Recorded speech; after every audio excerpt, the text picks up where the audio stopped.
This is the Villa View, and this is Transfer Tattle.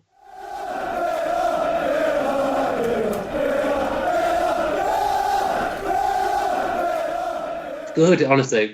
I like it, trust me, I like it. Transfer talk's boring. Transfer tattle's better. Transfer Tattle, you may be thinking, what is this?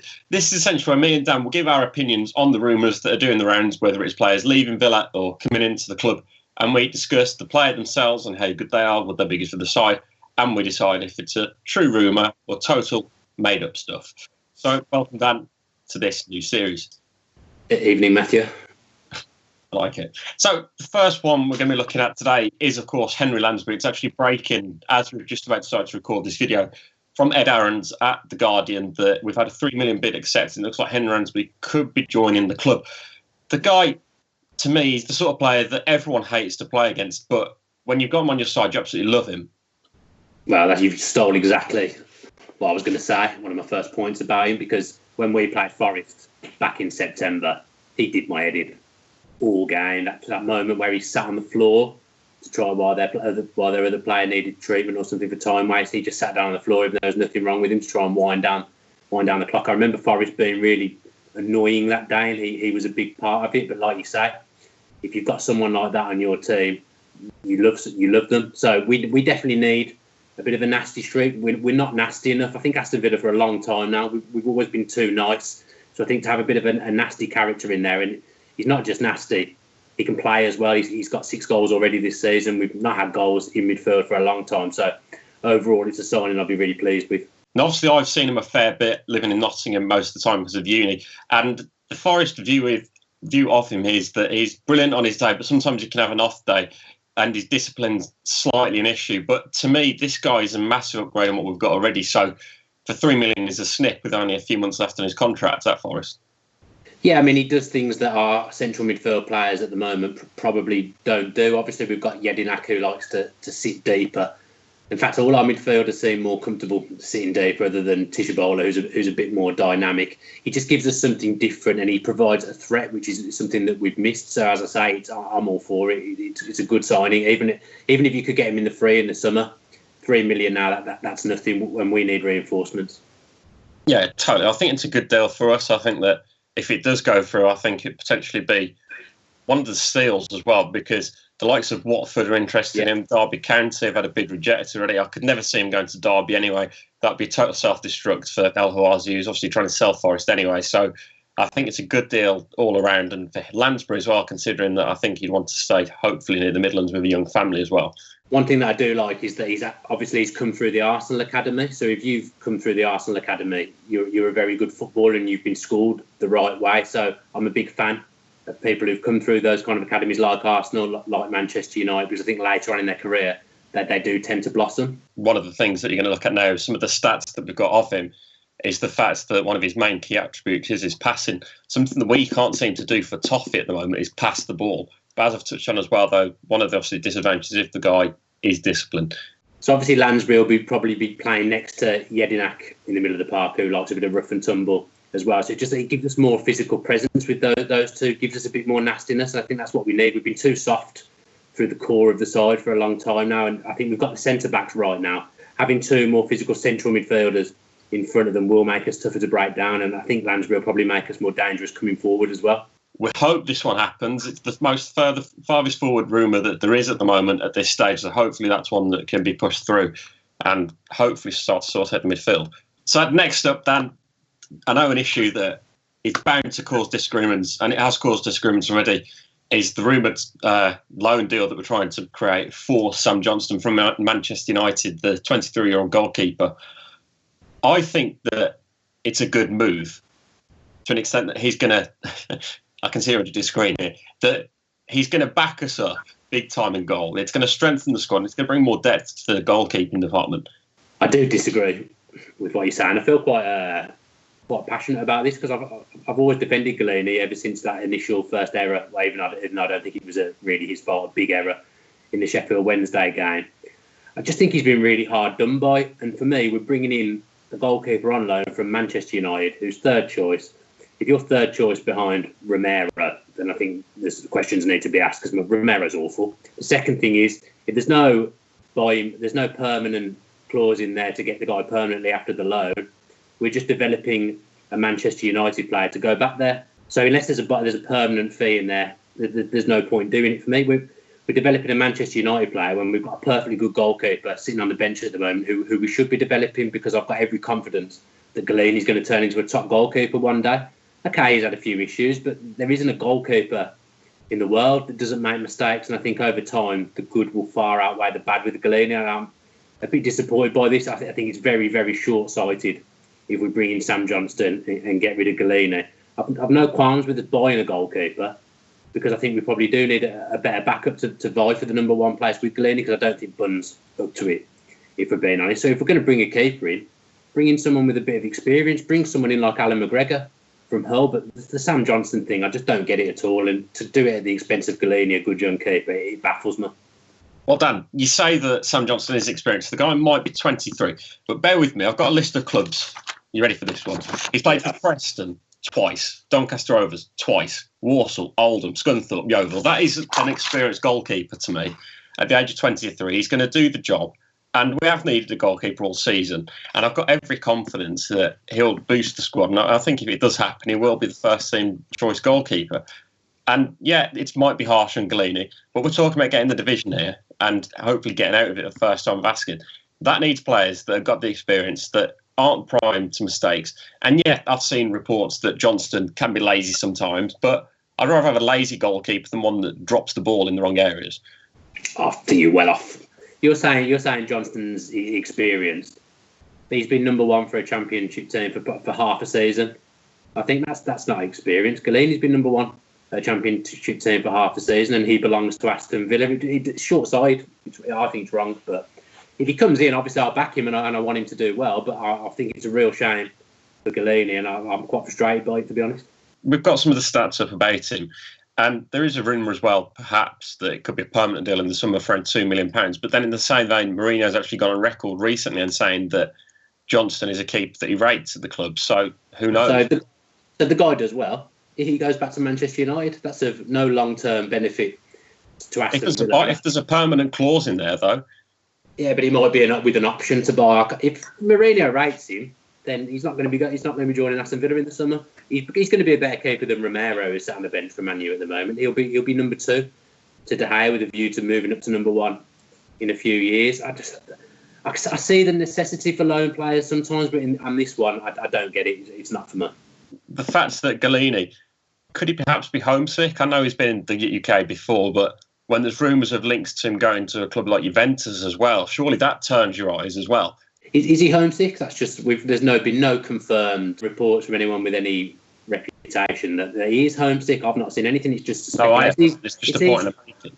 It's easy to say he's homesick just because he's from a different country, but I think he's probably spent enough time in England to know what he was getting into when he joined Villa, and he doesn't look homesick to me. He seems like he's good pals with Grealish and that he's well liked within the squad. He's probably annoyed he's on the bench, to be honest, because I'd be annoyed if I was him sat on the bench because he's a good goalkeeper. As I've mentioned as well, though, what if his eyes have been turned? What if the old lady are coming in for him? If that happens, then fair enough. But I'd say, even if Galini goes, I still don't think Sam Johnston's the right buy. I hope I'm wrong. I hope he is the right buy, and I can't claim to know tons about him because I don't. I just think we're crying out for an experienced goalkeeper if we are looking to replace Galini. Someone like McGregor, who I don't particularly rate him, but I could see the merits in doing that. I can see that the whole situation with Johnston and Galini is annoying you, Dan. So we're going to move on from that to talk about statistically the best player in the Championship that Villa have been linked to, and that's Barnsley's Conor Hourihane. His statistics are absolutely frightening for this season, considering he's playing for Barnsley as well, who obviously aren't a fantastic side, but he's really leading the way for them. Maybe I'm being a bit harsh on Barnsley because they've actually got some decent players and a decent manager, but if you put him in a better football side, I really think he'll shine. Does he play for Republic of Ireland? He's not had a call-up yet, but he's played at all levels. So I think I read somewhere that it's not far off the idea of him playing for the Republic of Ireland at full level. I think because we're signing Lansbury by the looks of things, I don't see that there's much legs in this. I don't see us signing 2 central midfielders when we've just given Gardner a 3-year contract. We've got Tishabola and we've got Westwood as well. I don't think Westwood will go. I don't think we'll be selling any central midfielders because we're so light there. If you're asking me to pick between him and Lansbury, I'd probably sway towards Hourihane, although Lansbury's actually done it in the Championship for a longer amount of time. If we could get both, that would be unreal. But I just think with the signing Lansbury, there's probably not too much legs in this one. He can pass the ball. He's got decent free kicks and set pieces. Set pieces is something I can't remember the last time I've had a decent set piece taker. I think Albert Adoma, if we're being kind, has a decent delivery, but it still fluctuates. But this guy's proven to have a decent delivery, something that we have lacked for so long. Hourihane, again, a bit like Lansbury, he does stuff that our midfielders at the moment in the central areas don't do. So he'd be a signing I'd certainly welcome. He hasn't got too many weaknesses to his game, Hourihane, in my mind. He's very, very dynamic. He scored a worldie in the last game. I can't remember who they were playing. They won 1-0. He scored a worldie towards the end. He's a good player. He could go and play in the Premier League for me. And again, he'll be cheap because he's out of contract. So if we could get him in for a cut price deal as well, I'd be all for it. If you have Jednak in a sitting role, perhaps have Lansbury and Hourihane a bit further forward, that to me is the best central midfield pairing that could be in the league, potentially. Yeah, because it's dynamic, and that's what we haven't got at the moment. Maybe Bruce is coming at it from the point of view, if we play three in midfield, it still isn't dynamic enough, and I can see probably where he's coming from. Anyway, likeliness of this one happening, I'm a bit swayed. I'm saying 50-50 because it's all been paper talk as such so far. There'll be other teams in for him. That's the thing. I mean, I'm not sure how well Newcastle got Shelby, I suppose, but surely there'd be other teams in for him if he was available for a small price, surely, because his stats is the best player in the Championship at the moment. We'll move on from Conor Hourihane to talk about the final player that we are going to be talking about that's been linked with us, and that is Jordan Rhodes from Middlesbrough. Apparently, Middlesbrough want £12 million for him, which to me is an extortionate price, and I can't see us playing out another £12 million for another striker. I just genuinely can't. No, I can't say either. I mean, if we've just sold, however good you think he is, we've just sold Gusted, who's done it in the Championship and has at least played in the Premier League. If we've just sold him for $6.5 million, then surely Jordan Rhodes should be around the same price, considering he has never played in the Premier League. He ain't worth $12 million. Where does he fit in as well, though? You've got Codger already, Ross McCormack, Jordan Ayew, who we'll come on to very shortly. I can't see him even fitting in. I think it's all paper talk for me, this one is. And they've put 2 and 2 together that Jordan Rhodes will be leaving Middlesbrough in January, and the idea that Villa perhaps need a striker. I think that's the only way. To me, I can't see this being that true. Well, he's certainly not worth $12 million, first thing. To me, he's a slight upgrade to Gusted in the fact that the guy can use his feet.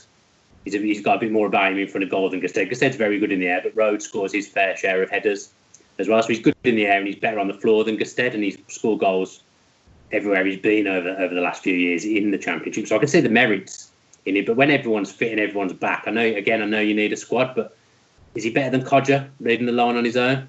I don't know. He's the kind of striker who needs to play in a 2, I think. I think I could actually see him and McCormack linking up well and playing together. I think they've played for Scotland together in the past as well, but we don't play that way. We only ever seem to play with one up front. I'm just not sure how much there is in it, but I can see the merits in doing it, but not for $12 million. That's silly money.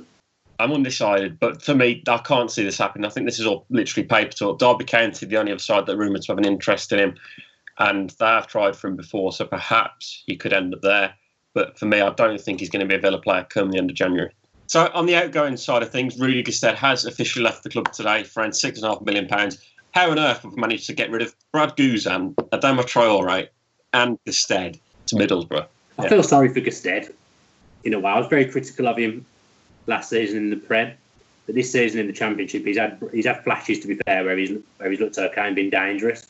When the guy's on the pitch, Aston Villa suddenly decide that they don't want to cross the ball anymore, which is bizarre, because the other day against Burton, when he wasn't playing, we scored a good header from Bacuna, from a good cross from Adoma. I mean, when Gusted's on, it tends to be desperation, lumping it in the box from deep. I'm not sure how well he'll do at Middlesbrough. If West Brom were interested, I'd have said that West Brom would have probably been a better move for him. He'd have probably been back up to Rondon, but at least they've got good deliveries. They put balls into the box. And is he going to play at Middlesbrough? I'm not sure. Do you think this is a good deal? Do you think it's wise that we've sold him? No, I think the timing's awful, because he's the kind of physical presence we could have done with against a rough side like Cardiff a couple of days back. So the timing is bizarre, especially when we've got Codger and Ayew away. Why not try and leave it till the end of Jan? Well, why are we in such a rush? Unless we need the money, which I didn't think we did. Why are we in such a rush to get rid of him unless the Rhodes thing has got legs and he's going to come in the other way, a bit like we did with Adoma and Traore. It just seems that bizarre timing. I don't think Gusted would have been. Was Gusted desperate to leave? I don't know. I mean, I know he's not played much recently. He looks quite happy. He always seems happy. I mean, he's done a lot of good stuff off the pitch at Villa, to be fair to him. He does a lot of stuff with the homeless. So he's obviously a good guy, but being a good guy doesn't make you a good footballer. And although he's been misused slightly, the guy's not a great footballer, and I don't think he'll be missed long term. But in the short term, I think we will miss him because he's another option, another body.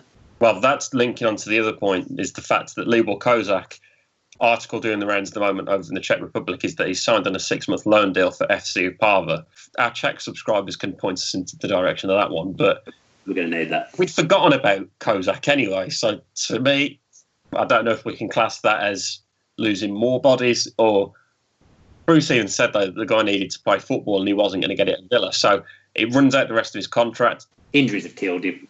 I mean, I don't think he was outstanding by any stretch of the imagination, but to be fair to him, he came in for a couple of games last season for Gusted, and we looked more dangerous with him in the team, and we actually managed to pick up a couple of results with him up front. But I think injuries have taken a toll. I think he's probably finished at a high level. He's never going to play for a Lazio or for a team like Villa ever again. I feel sorry for him because you don't want to see anyone picking up the injuries he had, and it sounds like there was all kinds of medical disasters as well on his return. So he's obviously been hard done by Villa. He probably feels a bit cursed.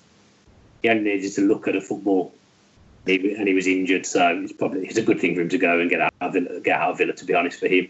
By the looks of it, Libor Kozak has left Villa as well, albeit on loan, but that runs out the rest of his contract at the end of the season. Now we're looking at some of the rumours that, to me, have got no legs in them whatsoever. And the first one being Jordan Ayew to China, or Jordan Ayew to Swansea. Now, the China thing, I can't rule that out. But there's been a link to Swansea as well in the Mirror. And I can't see him wanting to go to a side in the relegation zone in the Premier League that look doomed and look in the same position Villa were. I could understand the Swansea link if his brother was still there. His brother's at West Ham now. I don't think he'll go there. I can see the China story being true. I can see that there might be a Chinese team in for him, but I don't see him going, and I don't see him really. He's not going to be negotiating moves away while he's away at AFCON, so I don't see there being too much to worry about with that. I know people aren't a massive fan of him, but I think those people forget that actually he was the only one that tried last season. So yeah. People should cut him a bit of slack. I know he's not been great this season. He's had a few glimpses, a few flashes, but he's a good player. We shouldn't be getting rid of him. Hasn't Amavi been linked with China as well? They're buying everyone. The Amavi thing's just stupid to me. 25 million, Dr. Tony said, and then reports came out that it was from an unnamed Chinese side. Amavi owes us, to me, a lot, just to at least get the rest of this season after the injury he went for and the support we've given him. And I just can't see him wanting to leave here. He doesn't seem the sort that would want to move to China, because to me it would ruin his career. Well, I think we've seen that footballers, obviously, with the Fabian Delph thing, they don't owe clubs anything. They only care about themselves. But I do think that Amavi, I think the way he's spoken about, although actually Delph did the same, the way Amavi's spoken about the club, I think he wants to stay. He's had a bit of a rough Christmas period, but we won't get in a better left back than him. So there's no way we should be selling whatever the price is, because we need good players. China would be career suicide for him. I mean, there's no need for him to go there. I don't think he's interested in money. I think he's the kind of player who's interested in progressing his career. So China makes no sense for him. So yeah, I don't see him going. The following thing, other rumour, is laughable as well, but we've been asked about it, is Ross McCormack being favourite to join Wolves. This is all stemmed from a few ITK accounts, Agent Dave and co on Twitter, saying stuff about it, and then Ladbrokes offering prices which puts Ross McCormack favourite to sign for Wolves.